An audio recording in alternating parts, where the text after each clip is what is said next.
Hi everyone, welcome back to Kids Church. I hope you've had a good week. I just want to remind everyone of the special event that we'll be having at First Baptist Church of Waterford on April 3rd. It's a Saturday morning. We'll be there from 10 to 12 and we will be having an Easter drive-through extravaganza. So if you're local and you want to come by the church that morning, we'll be handing out bags with candy-filled eggs, and there'll be different stations you can go to with crafts and toys and some fun things to do for over the Easter weekend. So I really hope to see some of you there. I've missed seeing your faces, and tell your friends that are local, have them come by too.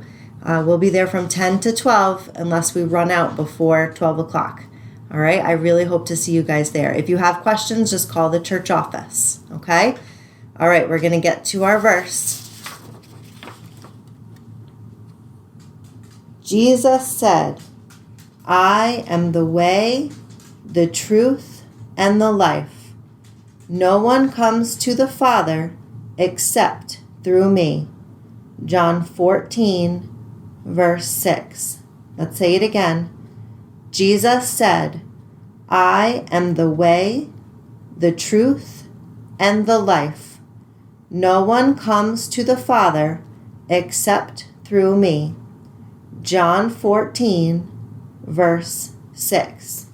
So remember, you can call me anytime to say your verse, or you can call the secretary, Mrs. Ledestri at First Baptist Church of Waterford, and you can say your verse to her. I'm sure she'd love to hear from you too. Okay, our story this week is called The Servant King, The Last Supper, from Mark 14 and John chapters 13 and 14. This is where our verse comes from, right? John 14, 6. So this is John chapters 13 and 14 along with Mark 14.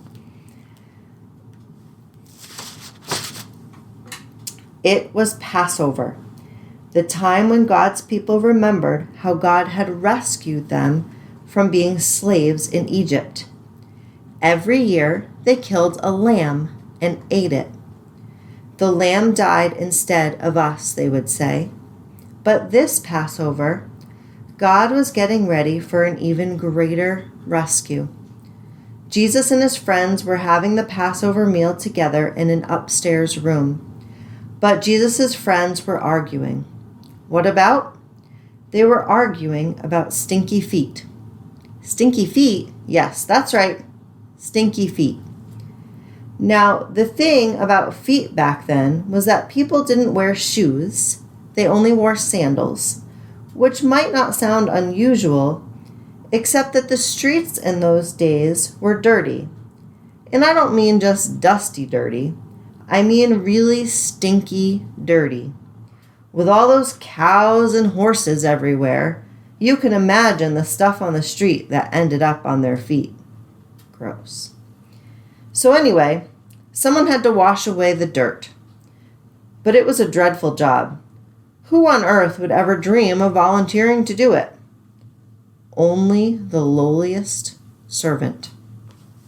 So they show a picture here of those roads with those dirty, dirty feet and all the things that could be on the roads there.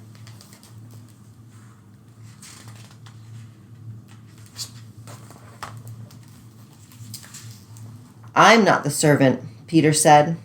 Nor am I, said Matthew. Quietly, Jesus got up from the table, took off his robe, picked up a basin of water, knelt down, and started to wash his friend's feet. You can't, Peter said. He didn't understand about Jesus being the servant king. If you don't let me wash away the dirt, Peter, Jesus said, you can't be close to me. Jesus knew that what people needed most was to be clean on the inside. All the dirt on their feet was nothing compared to the sin in their hearts. Then wash me, Lord, Peter said, tears filling his eyes. All of me. One by one, Jesus washed everyone's feet. I am doing this because I love you, Jesus explained. Do this for each other. Here's our picture. You can see Jesus there washing everyone's feet. Or he must be washing Peter's feet. That's the one he was talking to, right?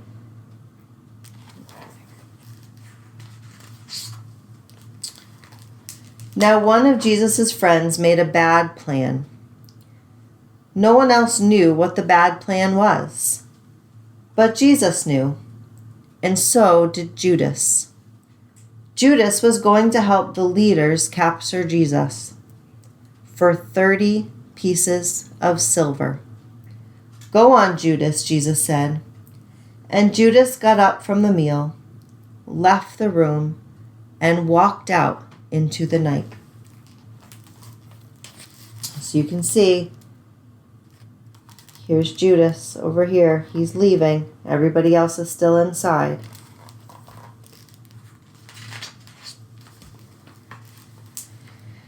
Then Jesus picked up some bread and broke it. He gave it to his friends. He picked up a cup of wine and thanked God for it. He poured it out and shared it. My body is like this bread.